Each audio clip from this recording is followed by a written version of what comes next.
وماذا لو أخبرتك إن هذا الوجه يمكن رؤيته من 5 زوايا في نفس اللحظة؟ هذا بالضبط ما فعله فنانو المدرسة التكعيبية. وزي فنانين المدرسة التكعيبية لما فككوا الأشكال لمكعبات واسطوانة ومخروط، أوعدك عزيزي المشاهد الكريم إني هفكك المدرسة التكعيبية بكل دقة وبكل إتقان لنعرف معا ما هي المدرسة التكعيبية.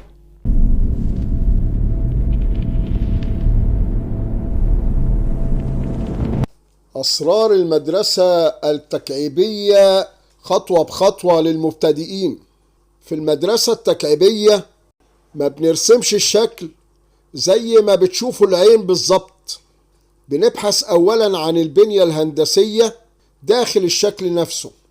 انظر مثلا للتفاحة اللي قدامك جيدا، وبعدين تخيل ان شكل التفاحة مكون من أجزاء هندسية بسيطة، مكعبات، مثلثات، مستطيلات، وبعدين بتقسم الشكل بخطوط واضحة كما لو انك بتبني هيكل داخلي للرسم، وبعدين بتعيد ترتيب الأجزاء داخل اللوحة يظهر الشكل بطريقة جديدة تماما. هنا تبدأ روح المدرسة التكعيبية.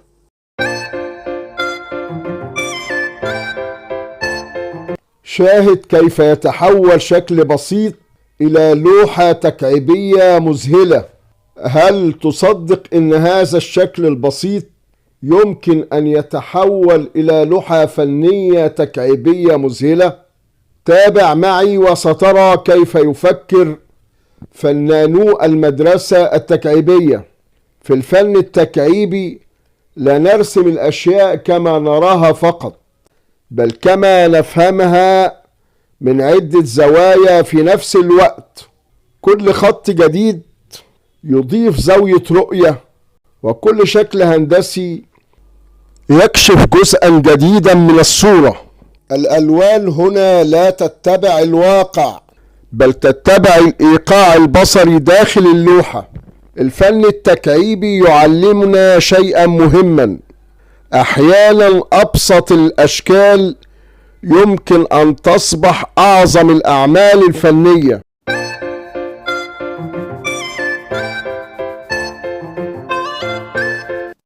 من هنا سنتعلم معا أساسيات الرسم التكعيبي خطوة بخطوة باستخدام عناصر بسيطة مثل تفاحة وزجاجة.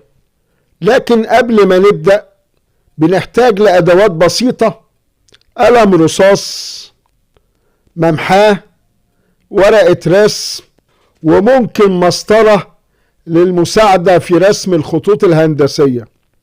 وعليك انك تبدأ دائما بتحديد خط الطاولة، ثم تضع خطوطا خفيفة لتحديد مكان العناصر في اللوحة الفنية. ودلوقتي ارسم الأشكال الأساسية: دايرة بسيطة للتفاحة، ومستطيلات أو اسطوانات تمثل الزجاجة. واعلم إن في المدرسة التكعيبية بنحاول تبسيط الأشياء إلى أشكال هندسية.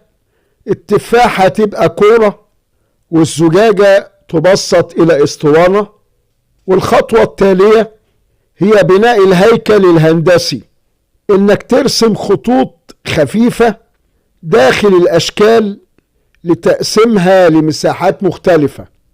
وابدأ الآن في تحويل الشكل إلى مستويات هندسية مثل المثلثات والمضلعات. هنا يبدأ الأسلوب التكعيبي في الظهور. وفي التكعيبية يمكن رؤية الشيء من أكثر من زاوية في نفس الوقت، لذلك بنضيف خطوط جديدة تعطي إحساسا بزوايا مختلفة. قسم التفاحة لعدة مستويات هندسية، كل مستوى يمثل زاوية مختلفة من الشكل. افعل الشيء نفسه مع الزجاجات. حول الأسطح المنحنية إلى مستويات مسطحة هندسية. الآن حاول تنظيم الخطوط بحيث يصبح التكوين متوازنا بصريا، ولا تقلق إذا بدأ الشكل غريبا، هذا جزء من جمال التكعيبية. قم بتقوية الخطوط الأساسية قليلا حتى يظهر الهيكل الهندسي بوضوح. ابدأ بإضافة الظلال الخفيفة لبعض الأوجه الهندسية، هذا يساعد على إظهار العمق والكتلة. زد من التباين بين الضوء والظل لإبراز المستويات المختلفة. الآن يمكنك إضافة لون. اختار ألوان بسيطة ومتناسقة. وزع الألوان داخل المساحات الهندسية. في التكعيبية اللون لا ينسخ الواقع بل يبني التكوين الفني. لاحظ كيف أصبحت التفاحة واضحة المعالم رغم تقسيمها إلى أشكال هندسية، والآن الزجاجات تأخذ شكلا تكعيبيا مميزا بفضل الزوايا والألوان. أضف اللمسات الأخيرة، خطوط أقوى قليلا أو بعض التباين في اللون، وهكذا تتحول الأشكال البسيطة إلى لوحة تكعيبية كاملة. تذكر إن التكعيبية ليست نسخا للواقع بل إعادة بناء الواقع بالأشكال الهندسية. في عالم البورتريه التكعيبي لا نرسم الوجه كما نراه بل كما نشعر ونحس به من زوايا متعددة. واليوم سنتعلم معا كيف نبدأ رسم وجه بشري خطوة بخطوة بأسلوب تكعيبي مبسطا إلى أشكال هندسية.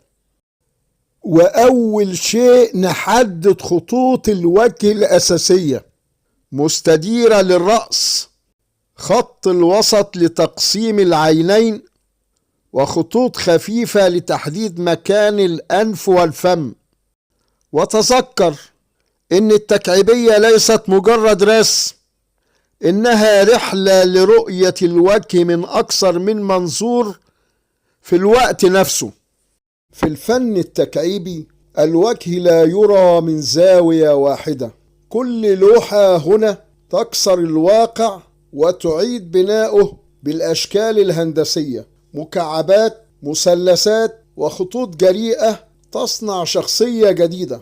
كل وجه يحمل منظورا مختلفا، كل لون يكشف إحساسا آخر. هنا لا نرسم ما نراه فقط بل ما نشعر به وما نتخيله. 40 تجربة بصرية سريعة، رحلة داخل عالم البورتريهات التكعيبية. أي وجه كان الأكثر إبهارا بالنسبة لك وسوف ترسمه سريعا. كل لوحة تكعيبية تبدأ بخط بسيط. تحول الأوراق الطبيعية إلى هياكل هندسية. نقسم كل ورقة إلى مستويات وزوايا. كل سطح هنا هو جزء من بناء هندسي. وهنا تبدأ الطبيعة بالتحول إلى فن تكعيبي. التظليل البسيط يصنع العمق. الألوان المختلفة تكشف زوايا الشكل. التباين بين الضوء والظل يمنح اللوحة حياة. الفن التكعيبي ينمو مثل النبات، كل زاوية تحكي منظورا مختلفا. السر هنا هو التوازن بين الأشكال. التفاصيل الصغيرة تصنع الفرق الكبير. الألوان الجريئة تمنح التكعيبية قوتها. وهكذا تتحول الأوراق البسيطة إلى تصميم تكعيبي ثلاثي الأبعاد. التكعيبية لا ترسم الطبيعة بل تعيد بناؤها. وفي نهاية هذا الفيديو أرجو عمل لايك وشير ليصل هذا الفيديو إلى أبعد مدى، والاشتراك بالقناة يشرفني ويسعدني. إلى أن نلتقي مع فيديوهات أخرى من فيديوهات قناة رسام الفنون الجميلة، أترككم في رعاية الله وأمنه، والسلام عليكم ورحمة الله وبركاته.